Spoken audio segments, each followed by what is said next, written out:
네, 소개받은 차성진 목사라고 합니다. 머리가 희한하죠? 네, 사실 이렇게 귀한 자리에 초대받기보다도 약간 혼자 자유롭게 살아왔던 사람이어가지고 제가 할 수 있는 최선이 양복을 예쁘게 입는 거더라. 머리를 자르고 올 수는 없고. 네, 아무튼 귀하게 불러주셔서 너무 감사합니다. 네, 우리 제목 한번 같이 읽어보고 시작해볼까요? 시작! 예배자. 네. 자, 우리 함께 저를 따라해서 구호를 한번 외쳐볼게요. 다 같이 예배자가 됩시다. 한 번 더 예배자가 됩시다. 아마 이런 단임들은 교회에서도 신앙생활하면서 많이 해보셨을 거예요. 예배자가 되어야 된다. 예배자가 됩시다. 자, 그럼 중요한 거 그거죠. 우리가 어떻게 하면 예배자가 될 수 있을까요? 우리가 예배자가 된다라고 대sem했을 때 과연 뭐를 하는 게 예배자가 되는 걸까요? 했을 때 보통 우리가 떠올리는 예배의 모습들이 있어요. 아, 예배자가 되기 위해서 어떻게 해야 될까? 그러니까 어떻게 한다? 모든 예배에 빠지지 않고 참석해야 된다. 예를 들면은 감사합니다. 네. 이제 새벽기도 가끔 빠진 적 있었는데 새벽기도 열심히 가고, 그 다음에 주일 예배 좀 5분 늦은 적 있었는데 앞으로는 좀 안 늦고 수요 예배 이런 식으로 예배를 잘 참석하는 거, 아니면 이런 것도 있는 것 같아요. 교회에서 여러 봉사를 하는 거, 그치, 예배를 섬기기 위해서 찬양팀을 한다든가 안내를 맡는다든가 그렇게 예배를 도와서 훌륭한 예배자가 되어야 되겠다. 그 다음에 혹은 찬양 시간에 찬양을 뜨겁게 하는 거, 하나님이 기뻐하실 만한 찬양을 올려드리는 거, 혹은 설교를 열심히 듣는 거. 그래, 그렇게 우리가 예배자가 되어야 되겠다. 이제 그렇게 많이 다짐을 한단 말이에요. 자, 그런데 이건도 물론 예배한 형태일 수 있겠습니다만 저는 이렇게 얘기하고 싶어요. 사실 이것이 우리가 생각하는 예배에 가깝고, 사실 하나님이 우리한테 원하신 예배는 저는 따로 있다고 생각이 들어요. 자, 이렇게 한번 예를 들어볼게요. 자, 우리가 가끔씩 명절에 고향에 계신 부모님한테 갈 때가 있죠. 그럼 보통 부모님한테 먼저 어떻게 하죠? 전화를 먼저 겁니다. 얘기한단 말이에요. 엄마 이번에 내려갈게. 그러면은 어떻게 이번에 오나? 그래, 얼른 오나? 한단 말이죠. 자, 그 다음에 보통 우리가 의례적으로 하는 말이 있어요. 뭐라고 얘기하죠? 엄마 혹시 이번 명절 때 그쵸, 필요한 거 없어? 라고 물어보면 보통 어머니도 어떻게 대답하시죠?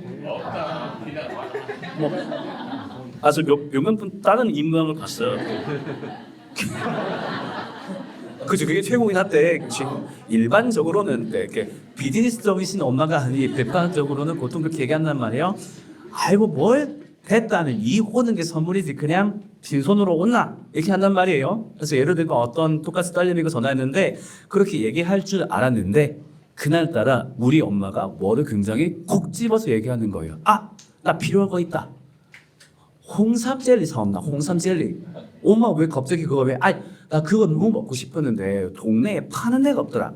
홍삼 젤리 이거 꼭 사왔나? 알겠지? 그렇게 얘기를 하는 겁니다. 그래가지고 희한하네. 아무튼 알겠어 엄마. 내가 이거 어쩔 때 갈게. 그래가지고 드디어 가족들 줄지어리 달고 엄마한테 갈 거죠. 그래서 할머니 인사해야지. 아이고 그래 왔나? 좀 들어가세요. 엄마 반겨주고 그 다음에 이제 집에 들어가가지고 동그랗게 앉은 거죠. 그래가지고 애기들이 미리 준비해온 편지 할머니한테 드리고, 그 다음에 제가 태권도 준비해왔어요. 태권도 보여드리고, 그 다음에 여기 아울렛에서 사오만 등산화, 등산복 막 선물 다 드렸던 거죠. 자, 그렇게 선물을 딱 드리고 났어요. 자, 그리고 나면은 어머니가 뭐라고 말씀하실까요? 홍삼 젤리는 끝이가. 끝이지 뭐 더 있어? 나 부탁한 거 있다 이거. 홍삼 젤리 안 갖고 왔나? 그거? 엄마 우리 애들 태권도 연습 시키고 편지 쓰게 하고 등산복 비싼 거야 이거. 앞에 아울렛 산 거 아니야. 백화점에서 산 거야. 이거만 됐지 뭘 달라 그래. 아니 내가 갖고 오라 했잖아. 홍삼 젤리 먹고 싶다고. 나 그거 필요하다고. 엄마 잘 알지도 못하면서 저거 다 설탕 덩어리야. 막 이렇게 따져요 만약에. 자, 그렇게 한다라고 했을 때 그러면 여기는 이 딸내미가 효도를 했다라고 말을 할 수 있을까요? 그렇게 보기는 어렵다고 생각이 들어요. 물론 나쁜 딸내미는 아니에요. 나름의 선물을 준비했어요. 나름의 뭔가를 준비했어요. 근데 내가 생각하기에 어머니가 좋아할 거라 생각한 걸 준비했지만 사실은 어땠어요? 어머니가 원하시는 것이 분명히 딱 있었죠. 나는 이게 필요해. 홍삼 젤리가 필요해. 근데 정작 그거를 무시한다라고 한다면은 아무리 노력했다 할지라도 이 사람을 효도하는 사람이라고 보기에는 좀 어려울 거예요. 저는요, 우리의 예배가 조금 그런 비슷한 성격을 지니고 있다라고 생각을 해요. 왜냐면요, 하나님이 우리한테 원하신 굉장히 구체적인 형태의 예배가 있었거든요. 그러니까 우리가 늘 예배하면 떠올리는 그런 모습들, 아까 얘기했던 뭐 참석하고 봉사하고 찬양하고, 근데 그런 것도 좋겠습니다만 하나님이 얘들아 나 이거를 예배로 받을게라고 콕 집으신 게 있어요. 그것이 바로 우리가 오늘 함께 보았던 본문이에요. 자, 좀 재밌는 건요. 예수님이 그 공생의 기간 동안에 사복음서에서 예배에 대해서 정작 그렇게까지 날카로운 정의를 내리시지 않으셨어요. 그냥 사마리아 여인에게 얘들아 이제 영과 진리로 예배할 수 있는 시대가 열릴 거야. 그때가 왔어. 라고만 예배하시고, 자, 그럼 우리가 어떻게 예배해야 돼요? 무엇이 예배예요? 에 대해서는 별 말씀 안 하셨어요. 아, 영과 진리만 있으면 돼. 그게 뭔데요? 나중에 로마서에서 바울이 어떤 것이 올바른 예배인지를 보여줍니다. 자, 아까 봤지만 다시 한번 읽어볼게요. 다 같이 시작.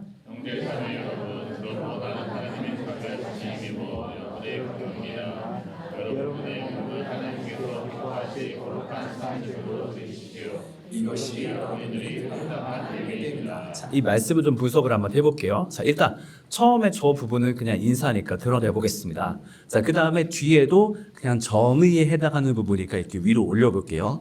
자, 그럼 합당한 예배는 뭐냐?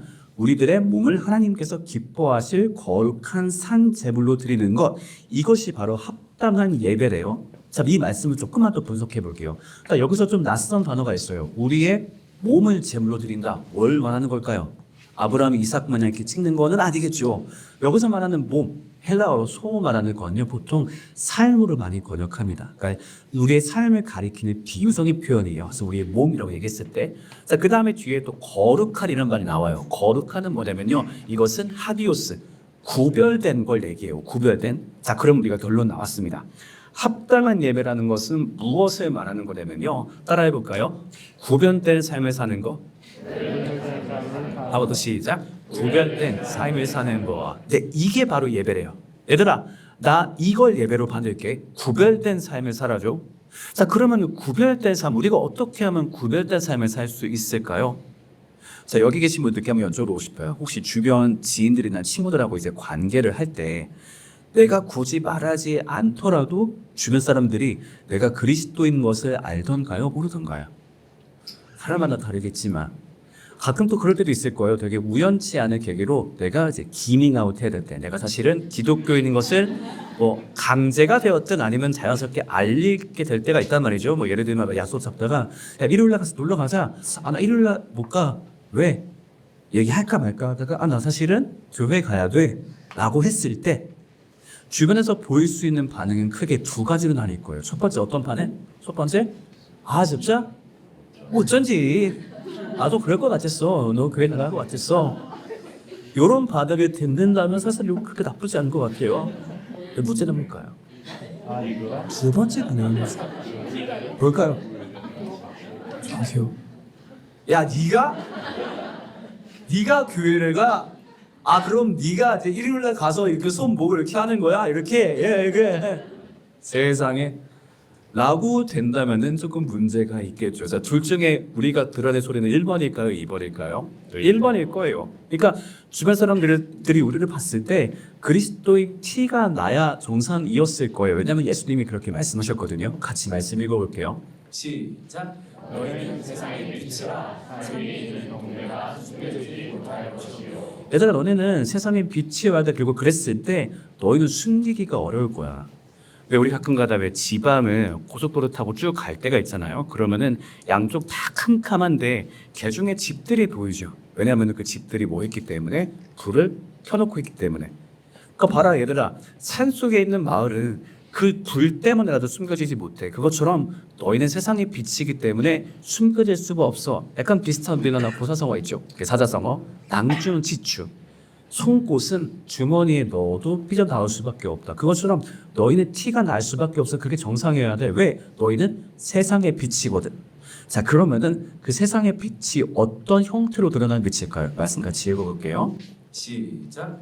이같이 사람에게 빛이게 하여 그들로 너희 착한 일을 보고 하늘에 계신 너희 아버지께 영광을 돌리게 하라. 그 빛이 무엇이래요? 착한 행실이래요. 자, 그러면 답 나왔습니다. 합당한 예배가 아까 말했어요. 구별된 삶을 사는 것. 이것을 조금 더 친화적인 말로 얘기하자면 합당한 예배는 뭡니까? 이웃 사랑이라는 거죠. 얘들아, 이웃 사랑을 나는 예배로 받을게. 제발 이웃 사랑해줘. 이게 바로 하나님의 뭐예요? 홍삼 젤리인 거죠. 얘들아, 제발 이렇게 나를 예배해줘.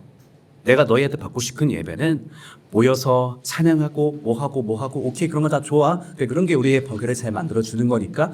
근데 내가 정말 받고 싶은 게 있어. 뭐? 너네가 나가서 이웃을 사랑하는 거. 그렇게 너희가 내 제자임을 티 내주는 거. 내가 그걸 예배로 받을게. 이것이 바로 우리의 예배여야 한다라고 하는 거죠. 그러니까 우리가 너무 예배를 떠올릴 때 뭐 예배자가 되시다, 예배의 목숨 것이다 라고 얘기했을 때 이 형태의 예배를 떠올릴 때가 너무 많아요. 근데 물론 이거 필요하죠. 절대 가치를 부정하는 게 아니에요. 하나님이 기쁘니까, 하나님이 좋으니까 찬양을 통해서 우리의 언어를 통해서 그분을 높여야겠고요. 그 다음에 우리의 기쁨에 근원되는 말씀을 들어야겠고요. 그리고 공동체와 함께 만나려고 분명히 모임도 필요해요. 하지만 그것을 하고서 나 예배했음, 나 예배자임 하고 끝나버리면 안 된다는 거예요. 왜? 하나님이 분명히 원하신 예배 형태가 있으니까. 얘들아, 제발 그걸 예배로 받을게. 뭐? 이웃 사랑해줘. 그때 내가 기뻐할게. 근데 이건 별로 신경 쓰지 않고 우리 찬양 열심히 했어요. 3시간 합주했고요. 지금 사람들이 모여서 뭐 했고요. 안내팀 오늘 한복 입었고요. 그래, 다 알겠어. 근데 좀 내가 부탁할게. 얘들아, 예배 좀 해라. 그 예배가 뭐라고? 얘기했잖아. 이웃 사랑하는 거. 어느 삶 가운데서 다른 모습을 보이는 것. 그러니까 이것이 우리가 하나님께 드려야 될 예배라고 하는 것이죠. 일상생활 가운데서 뭐 하는 것? 일단 내 감정을 다스리는 것. 화날 때 그 화를 그대로 내는 것이 아니라, 열받을 때 그 열받음을 언어로 다 표현하는 것이 아니라 내 감정을 다스리는 것. 그 다음 뭐? 내 언어를 다스리는 것. 직장생활 가운데 아니면 집에서, 가정에서 아내에게, 자녀한테, 저도 지금 양심 많이 찔려요. 그 언어를 다스리는 그 순간이 예배이고, 그 다음에 내 죄성을 돌아보는 거. 내가 뭔가 반성할 게 있진 않을까? 지금 나는 내가 합당한 행동을 한다고 생각하지만 이 행동 안에 또 내 죄성이 묻어나오진 않았을까? 내가 반성해야 될 건 없을까? 그 다음에 내 것을 나누는 거. 너무너무 나누기 싫지만 그것을 나눌 때, 이 모든 것들을 할 때 비로소 하나님이 기뻐하신다고 하는 거죠. 야, 네가 예배하고 있구나. 사실 모두가 되기 쉽지 않은 것들이에요. 내 감정을 다스리고, 언어를 다스리고, 죄성을 다스리고, 그 다음에 내 것을 나누고. 근데 이것을 할 수 있는 우리의 근원적 이유가 뭘까요? 아까 얘기했던 예배의 마음이에요. 하나님, 내가 나누고 싶어서 나누는 게 아니라 이걸 나누었을 때 당신을 기쁘게 할 수 있다면, 운전하다가 옛날 같았으면 창문 내리고 했을 텐데, 내가 이거 한번 참았을 때 세상은 안 바뀌겠죠. 저 사람이 날 알아주는 것도 아니겠죠. 근데 내가 이 언어 한번 참았을 때 당신이 기쁘시다면 전 이거 할게요. 그랬을 때 하나님이 기뻐하신다는 거죠. 네가 드디어 예배하는구나. 그래, 내가 원하는 게 이런 거였어. 이것이 바로 우리가 살아야 될 예배자의 삶의 모습이라고 하는 거죠. 자, 이 와중에 남자분들이 별로 좋아하지 않는 단어 한번 띄워볼게요. 뭘까요? 자, 예비고대. 이 얘기 잠깐만 한번 좋아요. 저는 제가 군대를 군종 장교로 갔다 왔었거든요. 네, 그 군대 갔다 오신 분들은 아실 거예요. 이제 흔히 군목이라고 얘기하죠. 오른손에는 초코파이, 왼손에는 콜라. 이렇게 멍청한 권력을 누리는 가사.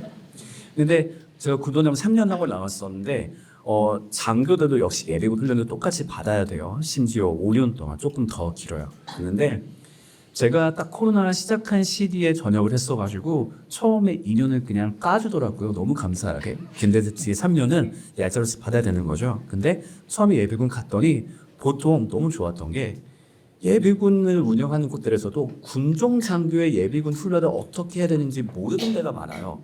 그래서 훈련을 어떻게 되냐면은, 정해진 프로그램이 없을 때에는 해당 부대에 있는 군종 장교가 훈련을 맡는다 이렇게 되어 있어요. 그러니까 어떻게 하면 되냐면은 미리 부대에 있는 선배한테 연락을 해요. 형, 나 거기 갈 거야. 교회에서 있으면 되지? 와. 그래서 교회에서 죄송합니다, 이거 부사 비밀인데, 교회에서 2박 3일 동안 자고 오면 정말 좋아요. 그래서 그렇게 했다가 작년에 예비군 훈련에 가야 되는데, 애기랑 같이 일정이 생기게 되면서 예비군을 미룬 거예요. 미루니까 나중에 이제 미룬 사람들을 위해서 따로 동원 예비군이 편성하더라고요. 근데 몰랐는데 밀려서 예비군을 가게 되면 여기는 프로들이더라고요. 이미 다 있어요. 그러니까 모든 병과에 대해서 훈련이 정말 잘 짜여져 있더라고요. 그래서 원래는 그 인사 못하고 가가지고 저기 대장님한테 안녕하세요. 저 군소장교입니다. 저 어떻게 하면 될까요? 아, 예. 이거 하시면 되고요. 훈련 프로그램 요거 참석하시고 요거 다 있는 거예요. 그래서 갑자기 완전 군장을 싸고서 훈련에 뛰기 시작한 거죠. 예상 못했어요. 나는 진짜 쉬워올 줄 알았거든요. 여러분 심지어 저 뭐 했는지 아세요? 화장관까지 했어요. 여자분도 보이시죠? 그 있어야 하트 이거 가슴 이거 하물고까지 기분이 너무 안 좋을 거예요. 그래서 그런 와중에 숙소에 딱 돌아왔어요. 생활에 딱 돌아왔는데 선배님 지금부터 그 청소 구역 알려드리겠습니다. 몇 생활관 어디, 몇 생활관 어디 하는데 제가 7생활관이었어요. 예를 들면 6생활관 복도, 7생활관 화장실. 아, 왜 또 화장실인 거예요. 근데 또 저희 생활관 특징이 뭐냐면요. 저희 생활관이 저 빼고 다 의무장교. 의사들이신 거예요. 현직 의사분들. 이분들이 대화하는데 저기서 영어도 대화하시고요. 저기서 논문 얘기하시고요. 그래서 선배님 청소 시작하겠습니다 하는데 아무도 안 움직이시는 거죠. 그래서 저희 청소국이 정확히 화장실과 샤워실이었어요. 샤워실은 별로 문제 없잖아요. 근데 화장실이 문제일 거 아니에요. 근데 아까 가서 화장실 상태를 봤단 말이에요.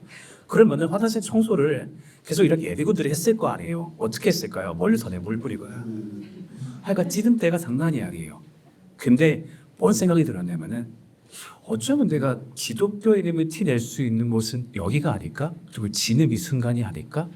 아, 또 그것도 있어요. 군용사교니까 십자가를 찍는단 말이에요. 그래서 어떻게 되면 제가 일어나가지고 말씀드렸어요. 화장실은 제가 혼자 맡을게요.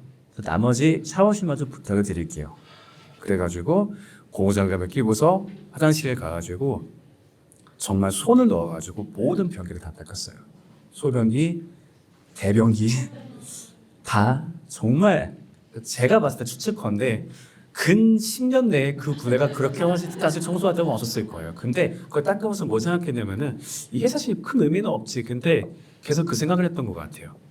내가 사람들이 기피하는 이것을 함으로써 누군가가 행복할 수 있다라고 한다면 이게 예배 아닐까? 주님, 제가 지금부터 예배를 할게요. 그 생각으로 계속 무절했던 것 같아요. 그래서 오시는 분들이 이렇게 궁금해하시죠. 이 사람은 왜 이러고 앉아 있나? 근데 별로 중요하지 않고 오히려 그 순간에 되게 좋았던 것 같아요. 왜냐면은 저도 뭐 목사긴 합니다만 제 삶이 얼마나 부끄러운 게 많겠어요. 얼마나 죄가 많겠어요. 이런 죄된 나의 삶이 하나님께 이렇게 온전하게 예배할 수 있다라고 한다면은 그 순간이 별로 나쁘진 않더라고요. 그래서 손을 넣어가지고 다 깨끗하게 닦았던 것 같아요. 그러니까 이게 우리의 예배의 삶이라고 하는 거죠. 그 다음에 한 가지 얘기 좀 더 해보자면은 놀이 얘기 좀 해보고 싶어요.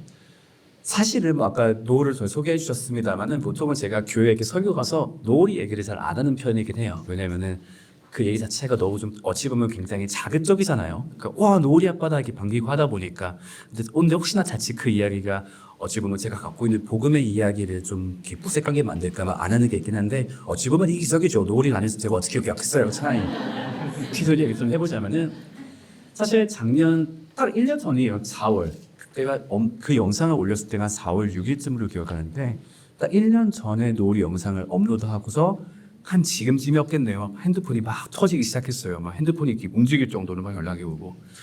근데 그때가 저희가 어떤 상황이었냐면은 저희 가정이 경제적으로 굉장히 위기였던 상황이었어요. 그러니까 이제 마이너스를 시킬 수밖에 없겠구나. 그러니까 계산기를 두들겨 보니까 한 달에 마이너스가 약 40만 원 정도 매번 발생할 그런 상황이더라고요. 그 상황에서 안 되겠다. 내가 드디어 이걸 시작해야 되겠구나 하면서 핸드폰에다가 배달 알바 앱을 깔았죠.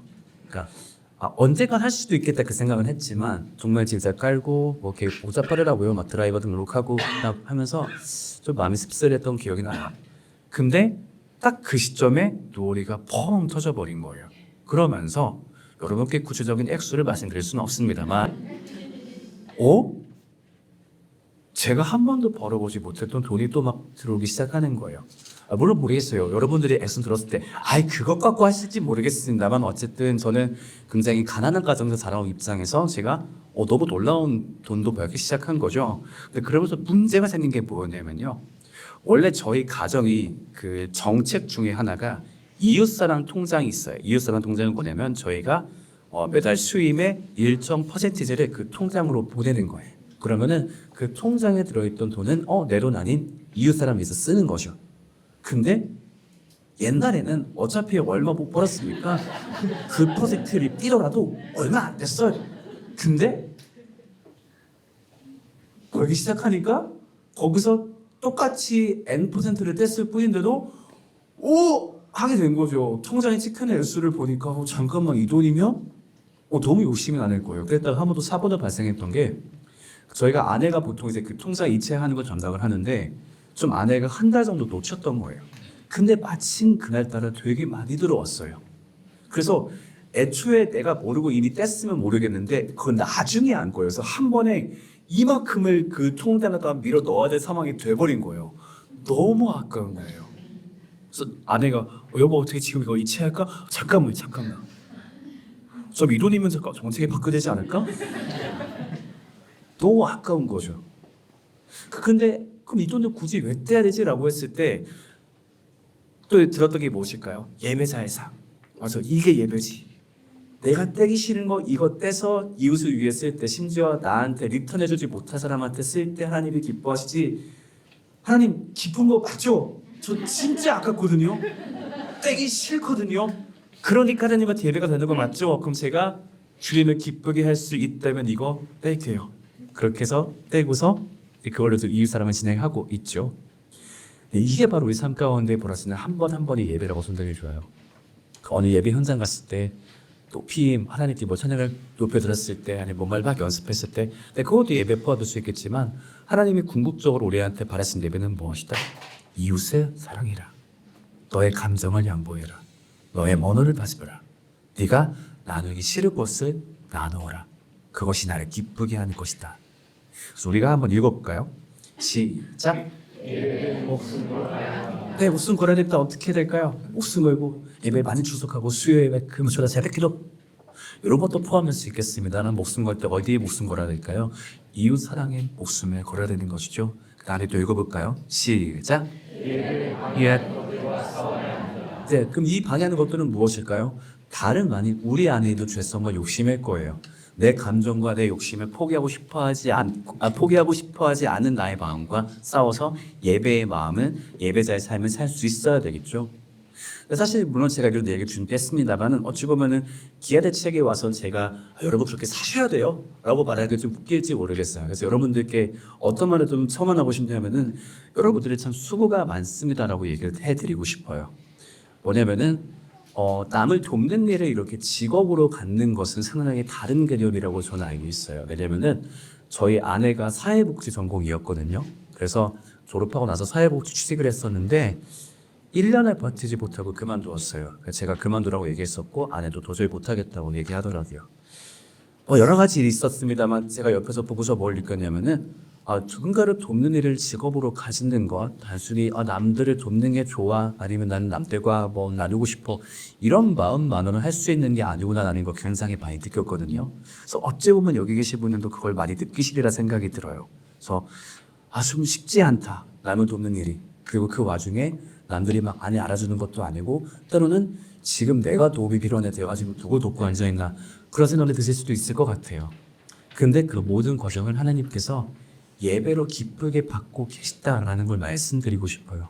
여러분들이 겪고 계신 그 고충들, 남이 알아주지 못하는 그 어려움들, 그리고 여러분들이 나누고 있는 삶, 혹은 꼭 돈이 아니어도 나누고 있는 그 시간, 감정 모든 것들을 하나님이 굉장히 기쁘게 예배로 받고 계실 거예요.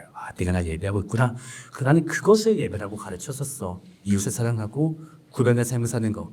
그래서 언젠가 주변인이 누군가만 나한테 야 굳이 왜 그런 삶을 살아? 라고 했을 때 나는 하나님을 믿는 사람이기 때문이거든. 그 말을 하는 순간이 우리가 예배자의 삶을 사는 순간이라고 하는 거죠. 그래서 우리가 예배자가 되었을 때 일어날 수 있는 가장 아름다운 일이 무엇일까요? 같이 말씀 한번 읽어볼게요. 네, PPT가 안 넘어가거든요. 혹시 좀 부탁드릴게요. 네. 다음 페이지 읽어볼게요. 시작.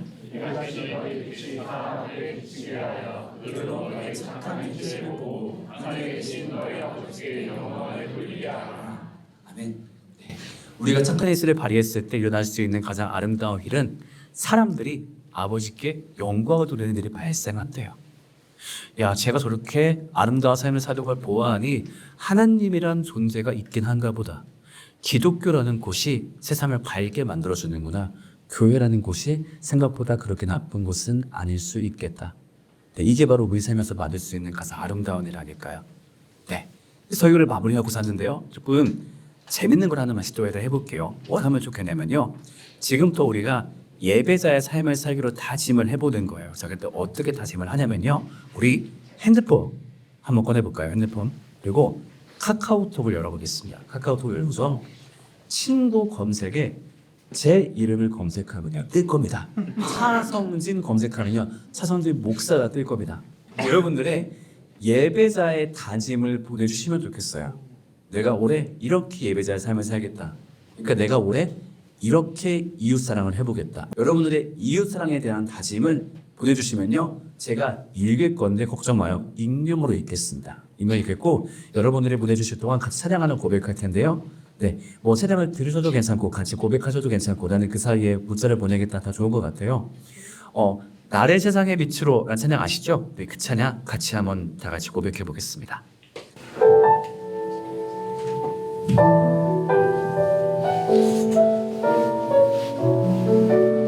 그냥 다짐 담아서 카톡으로 보내셔도 괜찮고 찬양 같이 고백하셔도 좋을 것 같아요.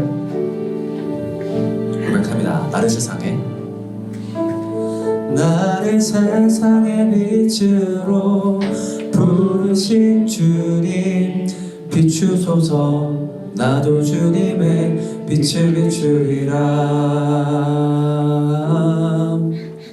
나를 세상의 빛으로 부르신 주님 비추소서 나도 주님의 빛을 비추리라 어둠을 밝히는 빛 어둠을 밝히는 빛, 온 세상을 비추는 빛, 산 위의 마을이 숨기지 못하네.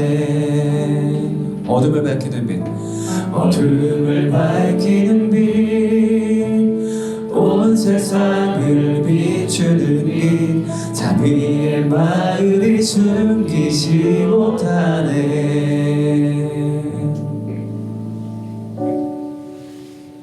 계속 보내고 계시죠?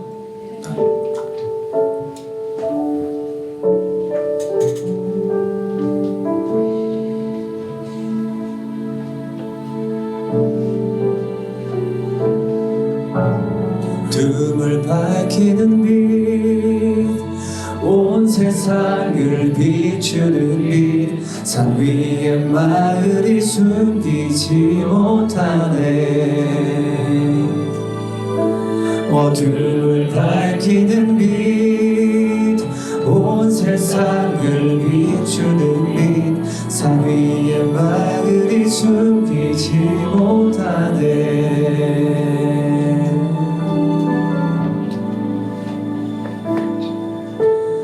나를 세상의 빛으로 부르신 주님 비추소서 나도 주님의 빛을 비추리라